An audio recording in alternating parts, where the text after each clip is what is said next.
big hello and a warm welcome to all of you amazing and beautiful people out there. Welcome to my channel. In this session, I would be talking about the pain of divine masculine, unhealed divine masculine versus the pain of unhealed divine feminine. Now, they both have the pain. Both of them have the pain, by the way. Some of the people think only the feminine has the pain, the masculine does not have the pain. He's having a very good time, he's really enjoying, he's really chilling, he's out there, he has everything, blah blah blah. And if you have been listening to my channeling sessions, then I have already explained why the divine feminine chooses to be in the hermit mode before the masculine, because she has already experienced relationships or dynamics where she was involved with other people, and then she personally felt that I don't want any of this. Either I want true love, either I want the twin flame or my DM, or I don't want to be with anyone. In between, it can also happen that there are karmics in her story also, but she will keep shifting back to the DM on and off as and when she feels like. Those who don't have a karmic, they will have some kind of karmic template that they need to work on. Something they feel is the right thing to do, but later on it turns out it's not. Same thing happens on his side also. And the same format is repeated also a few times. Like, it doesn't fix in one go. And once again, I will say this is not a fixed rule, because in the ascension journey, nothing is a fixed rule. But what is fixed is both of them are suffering, both of them have pain, and both of them have issues that they need to heal in order to figure out, or in order to reach to a place in their mental state, most importantly. And so they reach the 5D reality that she or him, he or she, they are the only person for me. Like, she would think he's the only one for me, and he would think she's the only one for me. And this is going to be a very organic and very natural process. Till the point they automatically reach to this place, or they naturally, organically reach to this place. They are not forced by anyone. It's not a societal pressure. It's not a family pressure. It's not a domestic, some kind of occupational pressure. It's not money. Nothing materialistic in the world would make them conclude or decide that this is the only one for me, who I feel as if it's my divine partner, is my twin flame. But what is this pain or suffering germinating from? It's germinating from two things. One person has ego issues, major ego problems, and the other person has lack of self-worth. Okay? So, but both of the things are related to self-image. Having too much ego is not a good thing either, because then you'll make decision based on your image in the society, based on the materialistic image, the matrix reality. The decisions are normally made because of that, for the upkeeping of that, and she would be making decisions like chasing, explaining, convincing, please listen to me, I think we can work it out. I mean, too much of it goes into it because she lacks the self-confidence. So too much ego is connected to overconfidence, and lack of self-worth is related to less confidence, lack of confidence. In the twin flame journey, when both realize the temporary nature of everything around them, it can be relationships, it can be people's behavior, it can be their own behavior, it can be their own moods, it can be their own desires.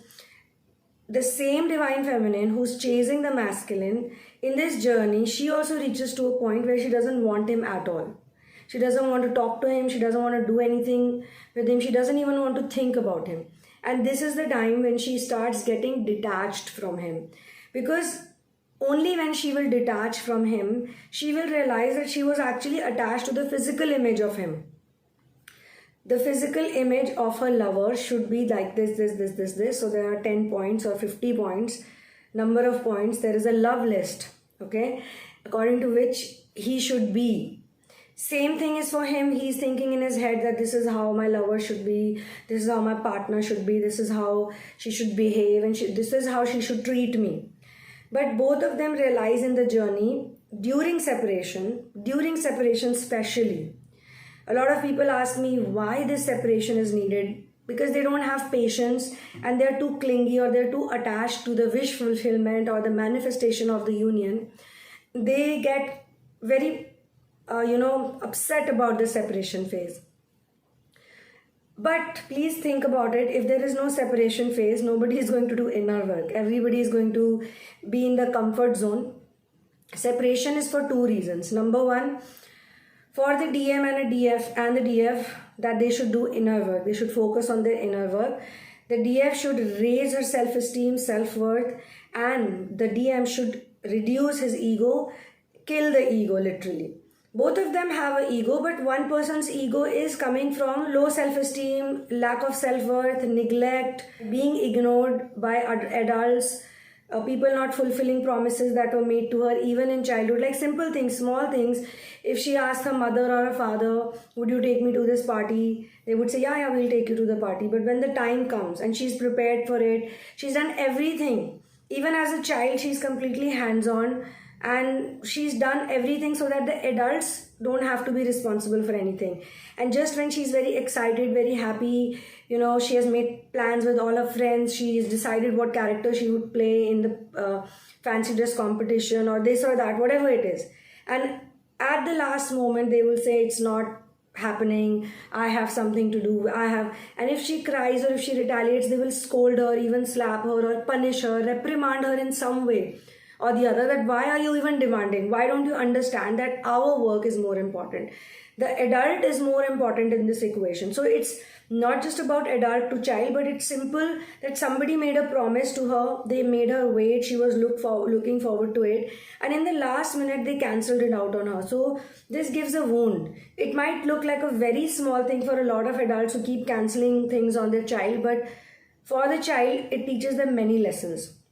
One of the key lessons in the ascension journey is commitment and loyalty. The feminine learns the lessons of loyalty and the masculine learns the lessons of commitment. He was actually treated like a prince, and anything that he would ask for, anything that he would need, it would be just given to him on a platter, and he was pampered a lot. This is the reason why the ego becomes bigger. Because a person is told that you're very privileged, you're very amazing, whatever you want, you'll get it. So later on in the separation phase, when she does not want him, because she also wants to be with a man who's fully healed, just the way she is fully healed, right? Right now, if he's not fully healed, she will not accept him, or she will not think about him, or she will be completely like, no, I don't like that version, because even me as a person, the feminine thinks that I was not healed at that time, so he was not healed, so both of us were not healed. She develops this type of spiritual maturity because of the inner work, and then he has to do his side of the work just to come on the same energy zone with each other, so that communication becomes normal. So he also starts thinking that I've done so many bad things to her, so much time has passed by, how should I contact her? He cannot say sorry to her, he cannot make the first move, he's not able to put in the effort, because he's still living in that zone that she has to contact me, she has to make the effort. If she loves me, she will make the effort.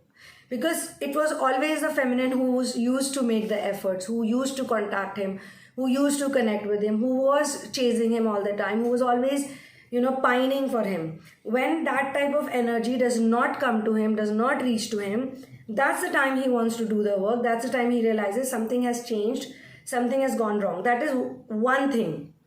Second situation is, the universe is also trying to protect the feminine and masculine from destroying each other. Now, a lot of people don't understand that if two unhealed people who are on the ascension journey, if they don't separate, they can kill each other with their energy. The intensity is too high. So two people, both of them are in toxic energies, both of them are too attached with each other. They cannot let go of each other, they cannot do the inner work, they cannot separate, because even the masculine is not that stubborn. It's very important for the masculine to also be stubborn and tell her that I don't want to be with you. That's it. I need my own space, I need my own time.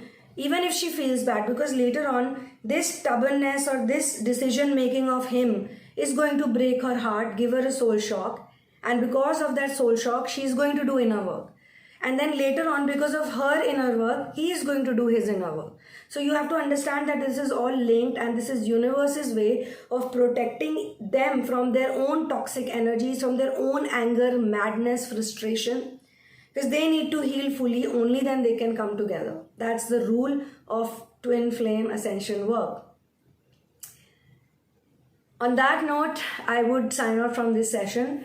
Thank you so much for being here with me. I hope you realize how important surrendering is if you are on my channel, and you know that this is one of the key to the ascension, key stage also of the ascension work. And separation is a gift. Separation can be a gift. Only when you harmonize, when you start harmonizing, when you reach that level of harmonization, illumination, and for some people 5D union also, and for many people even in surrender stage, they start feeling a lot of peace, independence, love. They start understanding this process. Earlier they were fighting against the process, or they were scared of this process. Later on, after surrender, they will start realizing it. And then in the next 2 stages, they will realize, wow, what a great thing it was that I was separated. If I was not separated from my DM or my DF, my life would have just been like so many people. I would have been in a limbo. I would have been in suffering energies, waiting energies. They don't serve me. They would not have served me, and I would not have reached here. So singularity will make you love everything. Singularity will put you in the present moment. Every time you will be present. And because of that, you will realize the power of surrender and why separation is so important. So if you are going through the phase of separation, you could be a married twin flame, you could be a single twin flame, like not committed publicly or socially or even in person. You could be somewhere also like you've recognized the person, but you're stuck in the runner-chaser dynamic.